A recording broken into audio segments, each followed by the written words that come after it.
একটা মেয়ের সাথে প্রায় আমি ৪-৫ দিন কথা বলছি। তারপর ৪-৫ দিন পর মেয়েটি বলছে, আচ্ছা কাল থেকে ভাবছি তোমার সাথে যোগাযোগ বন্ধ করে দেব।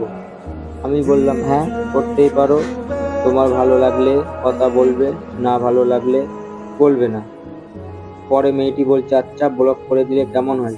আমি বললাম, ব্লক করে দিলে কেমন হবে? ভালোই হবে, তুমি বললে আমি করে দিতে পারি। তারপর মেয়েটি বলছে যে, তুমি কেমন ছেলে ভাই, তোমার মনে কি মায়া টায়া লাগে না? আমার তো ৪-৫ দিন কথা বলে তোমার প্রতি মায়া লেগে গেছে, তোমার কি মায়া টায়া লাগে না? কিরকম পাথরের মন তোমার, তুমি মনে হয় কাউকে ভালোবাসতে পারো না। তখন আমি বলছি যে, আমি ভালোবাসার স্বাদ একবার নিয়েছি, ভাতের সাথে চোখের পানি মিশিয়ে খেয়েছি, তারপর থেকে ভালোবাসার সাহস আমি হারিয়ে ফেলেছি।